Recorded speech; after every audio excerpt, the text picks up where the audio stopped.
first want to ask, how many of you are runners?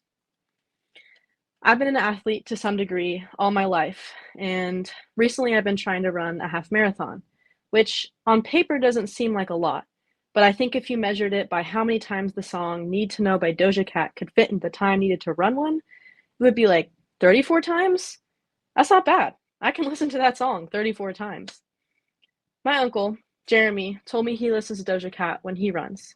Now, I'll never be able to imagine this 52-year-old something man running down the street listening to Doja Cat, but he claims that the tempo of her songs is perfect for the pace he needs to keep when he runs. I've decided to start running for my health, but with him, he's running from someone we all know as nurses and healthcare providers. It was the summer after my sophomore year of high school, and I was melting into my couch. I was watching the fan blades spin around on the ceiling, trying to distract myself from the fact that every fiber of my body was sweating. Summers in Dallas are not something to be reckoned with. My mom walks up to me. She says he hasn't answered his phone in 2 weeks. I sighed and I told her I'd go pack a bag.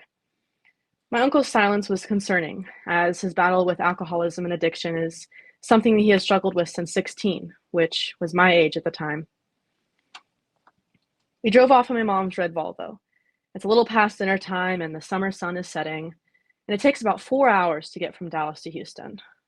My uncle lived in Houston at the time, in the home of my great deceased aunt.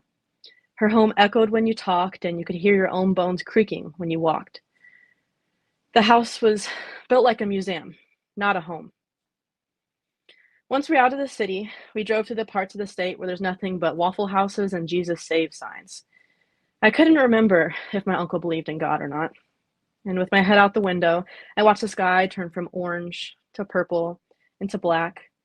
And I typically enjoy this drive, but this time I didn't know what I was driving into, so I grew anxious as I saw the Houston skyline appearing in the front windshield.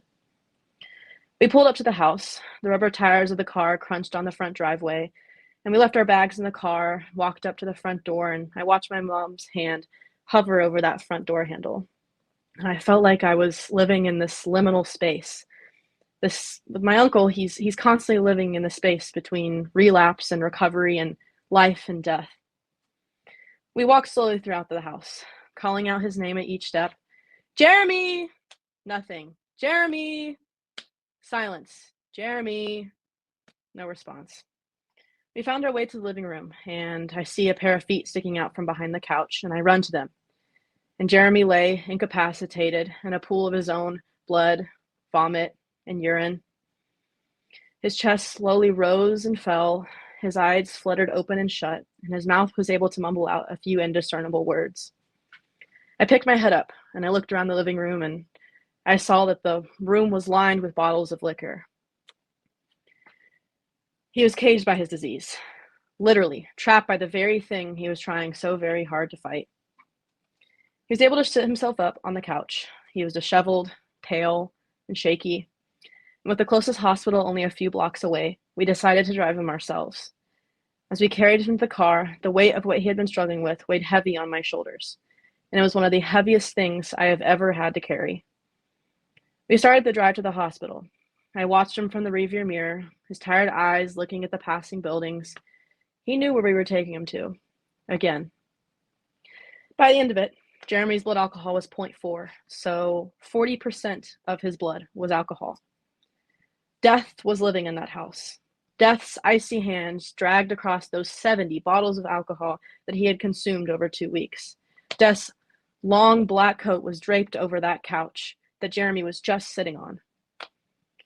My uncle has known death for a long time, constantly trying to decide whether to run from death or run straight into death's open arms. My mother and I had never given up on him, despite the fact that he had given up on himself for decades. What I have learned from caring for my uncle is something I integrate into my ideas of patient care as an undergrad. When a patient is lost in their illness, we are the ones that have to be their guiding light. We must look past the fog of doubt, frustration, and fear by using a lantern of empathy, determination, and patience. We have been called to protect the tenderness of the human soul from the claws of death. And I'm graced with gratitude that I get to be a protector, a guide, and a healer. The last time I spoke with my uncle, he sent me a message saying Doja Cat was coming to Philly. Now, as a broke college student, I couldn't afford the tickets, but instead, I ran that day to the songs of Doja Cat. As my feet pounded the pavement, I hoped one day he would stop running from his disease and instead just run to the beat of Doja Cat. Thank you guys.